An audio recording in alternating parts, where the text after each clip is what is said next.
Hello दोस्तों, मेरा नाम है परवीन भारती। आज हम लोग फिर जो है SCERT की क्लास 6 का इतिहास पढ़ेंगे। पार्ट 3, नदी घाटी की सभ्यता, हड़प्पा सभ्यता। आज कुछ लोग गांव में रहते हैं तो कुछ नगरों शहरों में। दोनों ही जगह के रहन सहन में कुछ कुछ समानताएं होती हैं तो कुछ अंतर भी। क्या आपको पता है कि आज से लगभग 2500 वर्ष पूर्व भी भारत में नगर थे? आपको यह जानकर आश्चर्य होगा कि इस प्राचीन नगरों का निर्माण लगभग आजकल के सुनियोजित नगर निर्माण योजना की तरह होता था। ऐसा उस समय के अवशेष बताते हैं। विश्व की प्राचीन नगर सभ्यता का विकास नदियों के किनारे हुआ। नदी के किनारे होने के कारण खेती के लिए पानी की उपलब्धता ने अधिक अन्न उत्पादन की मदद की। अधिक अन्न उत्पादन ने व्यापार को बढ़ावा दिया, जिससे नगरों का विकास संभव हो सका। व्यापार के लिए जलमार्ग सुलभ था, साथ ही नदी मार्ग से व्यापार सस्ता, आसान तथा सुरक्षित था। नगरीय जीवन में अब कृषि की अपेक्षा अन्य काम धंधों को अधिक महत्व मिला। इन काम धंधों के विकास के लिए प्राकृतिक कच्चे माल की उपलब्धता तथा उससे निर्मित वस्तुओं ने नगरीय जीवन को और उन्नत बनाया। फलस्वरूप इसमें पहली बार अलग अलग नदियों के किनारे नगरीय सभ्यता का विकास हुआ, जिनमें सिंधु नदी के तटीय पर विकसित हड़प्पा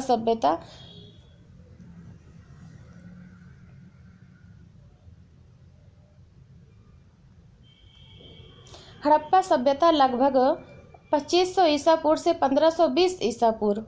कैसे हुई खोज? सन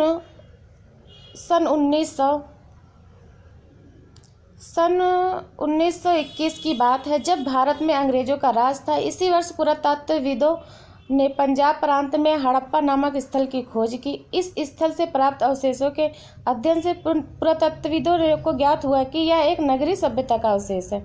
इसी प्रकार सिंध प्रांत में एक और गांव मिला, जिसको लोग मोहनजोदड़ो कहते हैं। मोहनजोदड़ो का मतलब है मृतकों का टीला। यहाँ से भी नगरीय सभ्यता के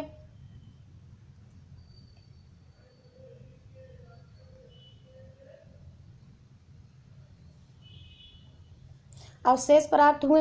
हड़प्पा नामक स्थल से इस सभ्यता के अवशेष सबसे पहले मिले थे, इसलिए इसे हड़प्पा सभ्यता कहते हैं।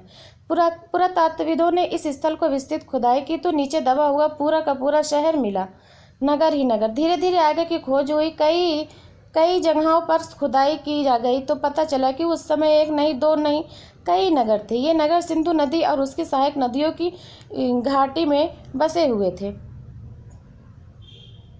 इस सभ्यता के कुछ क्षेत्र आज पाकिस्तान में हैं। आज भारत में रोपड़ यानी पंजाब में, कालीबंगा यानी राजस्थान में, लोथल यानी गुजरात में तथा दायमाबाद महाराष्ट्र में इस सभ्यता से संबंधित मुख्य प्रवाह स्थल हैं। नगरों की विशेषताएं। हड़प्पा कालीन नगरों का निर्माण एक निश्चित योजना के आधार पर किया गया था। सड़कें चौड़ी थी तथा वे छोटी छोटी सड़कों एवं गलियों से जुड़ी थी। सड़कें पूर्व से पश्चिम की ओर तथा उत्तर से दक्षिण की ओर खुलती थी, यानी पूर्व से पश्चिम और उत्तर से दक्षिण। सड़कों के किनारे पक्की नालियां बनी थी। हर घर की नाली बड़े नालों से मिल जाती थी। हर नाली में हल्की सी ढाल होती थी ताकि पानी आसानी से बह सके। इससे पता चलता है कि इस सभ्यता के लोग सफाई और स्वच्छता के प्रति जागरूक थे। भवन निर्माण। उत्खनन में कई तरह की बड़ी बड़ी इमारतें मिली है जो आयताकार थी।